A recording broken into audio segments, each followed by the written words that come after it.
चलो, emotions emotions have great importance in human life. वो fix वाला स्टेटमेंट इंपॉर्टेंट, बहुत इंपॉर्टेंस है इंसान के जीवन में। इंसान का जीवन इमेजिन नहीं कर सकते जब तक इमोशन नहीं रहेगा। तो सेम रोबोट्स लोग भी बातचीत कर सकते हैं, थोड़ा बहुत रोबोट्स लोग भी हमारे जो काम हम लोग करते हैं वो कर सकते हैं, लेकिन इंसान इंसान तभी बोलते हैं जब वो इमोशनल बनता है। Life is meaningless without emotions. इंसान क्या है, इंसान का जिंदगी विदाउट इमोशंस मीनिंगलेस है। हमारा लाइफ अगर इमोशन नहीं रहेगा तो बोरिंग बन जाएगा, प्लस मोनोटोनस बन जाएगा। मोनोटोनस मतलब वही सेम लाइफ बार बार बार बार रोज रिपीट पे हम लोग जीने वाले हैं। और तीसरा मैकेनिकल बन जाएगा। मैकेनिकल मतलब एक ही चीज रिपीट करते रहेंगे, हम लोग कुछ सोचेंगे नहीं, समझेंगे नहीं, जैसा हमको प्रोग्राम किया गया वैसा करना चालू कर देंगे। तो इमोशंस हम लोग को हमारे लाइफ को कलरफुल बनाते हैं। सब लोग बोलते हैं कि अगर सेम ही लाइफ हम लोग जी भी रहे, समझो आप लोग कॉलेज लाइफ जी रहे हो, पढ़ रहे हो, पढ़ने के टाइम पे एक ही लाइफ है, रूटीन सेम है, लेकिन रोज इमोशन सेम होता है क्या? नहीं, कभी दुखी रहते हैं, कभी खुश रहते हैं, कभी ऐसा रहता है, कभी वैसा रहता है, कभी अलग अलग रहता है। तो उससे लाइफ कलरफुल बनता है। तो वो सॉल्ट जैसा है, जैसे लाइफ में इमोशंस रहेगा तो अच्छा लगता है, वैसे ही जैसे खाने में सॉल्ट रहेगा तो अच्छा लगता है। बिना बिना खाने के सॉल्ट का थोड़ा बहुत ही टेस्ट आता है, लेकिन असली में नमक डालने के बाद टेस्ट आता है। वैसे ही इंसान की लाइफ में भी टेस्ट कभी आता है जब भी इमोशंस रहता है। तो अगर इमोशनलेस इंसान है, समझो कोई आपके सामने आया ऐसा बैठा है, सब लोग अपना बुक निकालो, चलो पढ़ने बैठेंगे, कुछ मतलब है क्या? नहीं, क्योंकि एनर्जी तो कंटेजियस है, वैसे इमोशंस भी कंटेजियस है।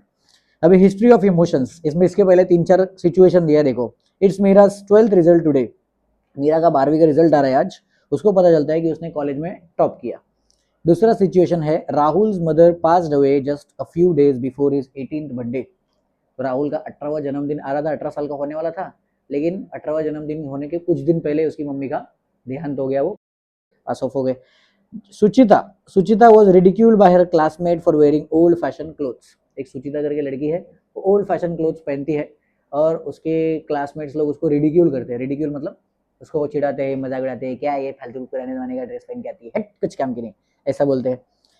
लास्ट चौथा वाला सिचुएशन देखो। Yash had a fight at home because his parents were not allowing him to go for a late night party. Yash को क्या चाहिए था, कहाँ जाने का था? लेट नाइट पार्टी में, लेकिन पेरेंट्स ने मना कर दिया, तो उसका पेरेंट लोग के साथ झगड़ा हो गया।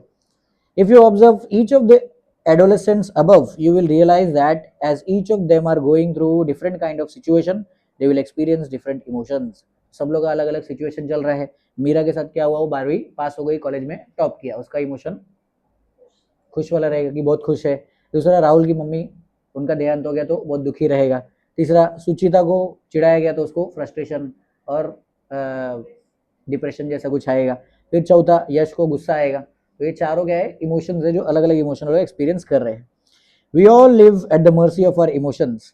The Our emotions influence and shape our desires, thoughts and behaviors, and above all our destiny. Doctor T P chia doctor T P chia ने क्या बोला है इमोशंस के बारे में, कि हमारा जिंदगी पूरा का पूरा इमोशंस के ऊपर भरा हुआ होता है, इमोशन से भरा हुआ होता है। प्लस हम लोग अपने इमोशंस के मर्सी पे है, मर्सी मतलब दया, जैसा हमारा इमोशन होगा उसी के हिसाब से हम लोग एक्शंस लेते हैं mostly. Our emotions influence and shape our desires. हम लोग को क्या चीज़ की इच्छा होगी वो भी इमोशन के बेस पे रहता है। दूसरा, हमारे थॉट के बेस पे रहता है। और प्लस हमारा बिहेवियर भी किसके बेस पे बनता है, इमोशंस के बेस पे ही बनता है।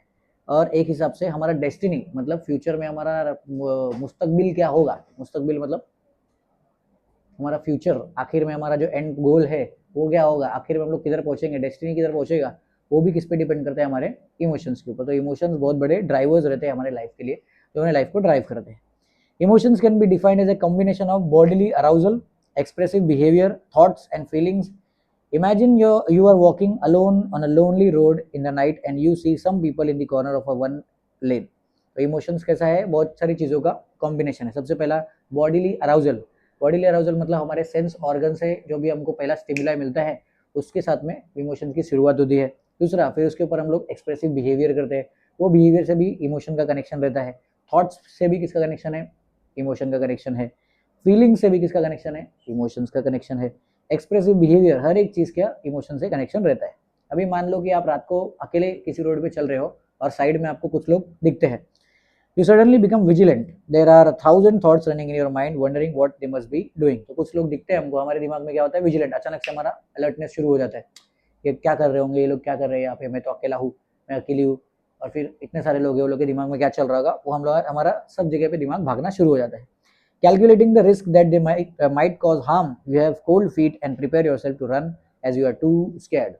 तो ज़्यादातर लोगों का रिस्पॉन्स क्या होता है कि डर जाएंगे कि क्या पता वो लोग मुझे नुकसान ना पहुंचा दे, क्या पता वो लोग मुझे परेशान ना करे. इसके लिए सब लोग क्या करते हैं, उनका फीट कोल्ड हो जाता है, ठंडा पैर हो जाता है, और फिर भागने की तैयारी करना शुरू कर देते हैं कि फटाफट फटाफट भागने का भी सिचुएशन आ सकता है.